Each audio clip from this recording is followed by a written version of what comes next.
Opa! Olá pessoal, aqui é o professor Thiago de vocês de Biologia, tá bom? Vou dar aula para vocês esse ano aqui no terceiro EJA. Alguns alunos já me conhecem lá do primeiro EJA, né? Então, hoje a gente vai começar a falar sobre célula, vamos falar sobre organismos unicelular, multicelulares, vamos falar um pouquinho sobre a unidade fundamental da vida, que é a célula.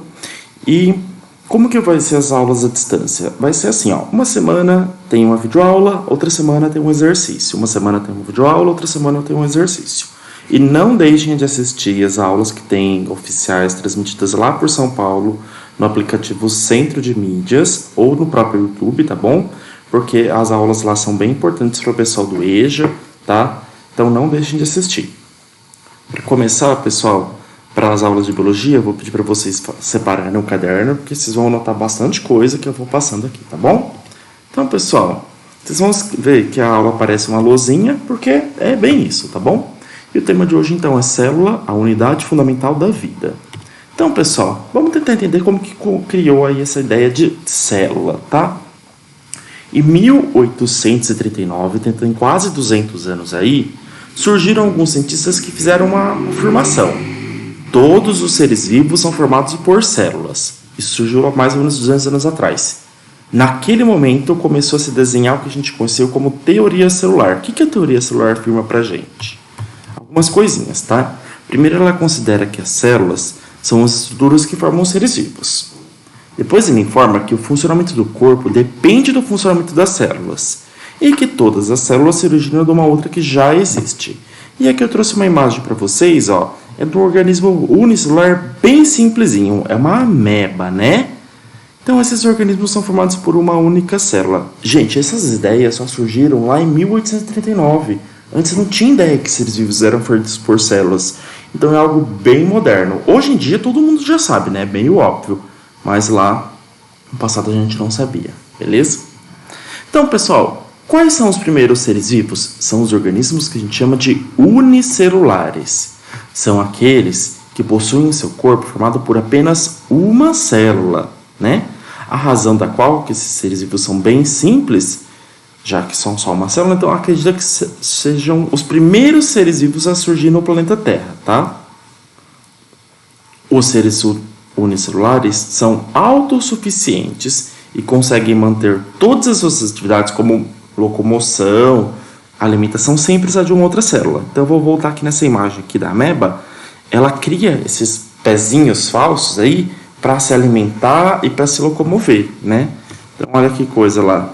E exemplos aí de organismos unicelulares tem as bactérias, as algas, os protozoários e os fungos, tá bom?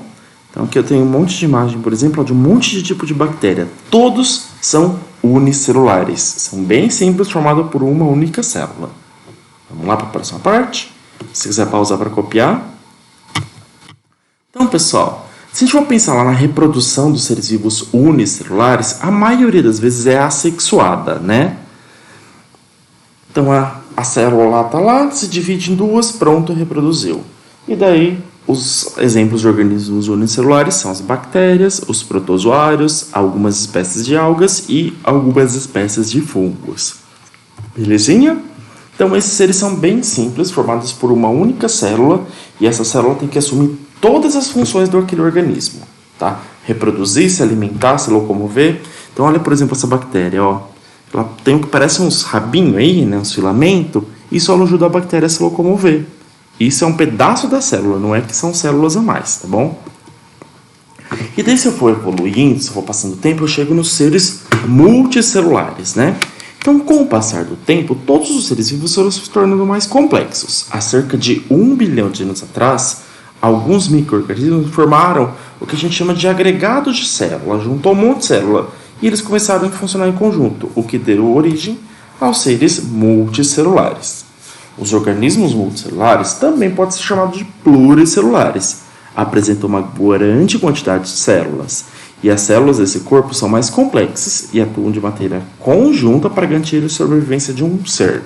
Então, olha aqui, por exemplo, ó. Aqui é um pedacinho de um corpo lá de um ser pluricelular. Cada bolinha é uma célula. Olha lá, uma do lado da outra.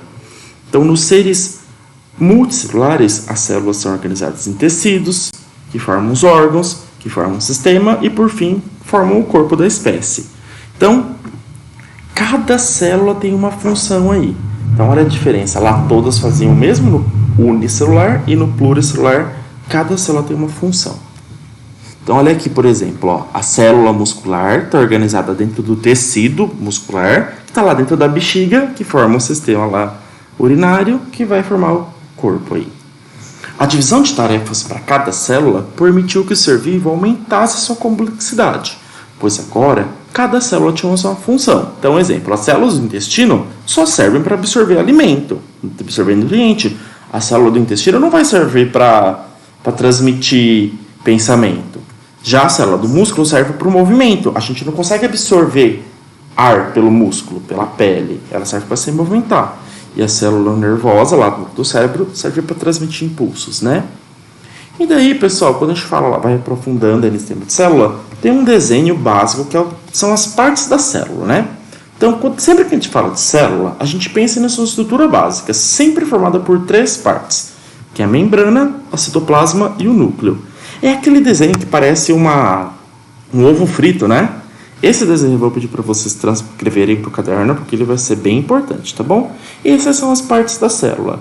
A gente vai estudar as partes da célula, a gente vai ver o que tem nas membranas, o que tem no citoplasma, o que tem no núcleo ao longo das nossas próximas aulas, beleza?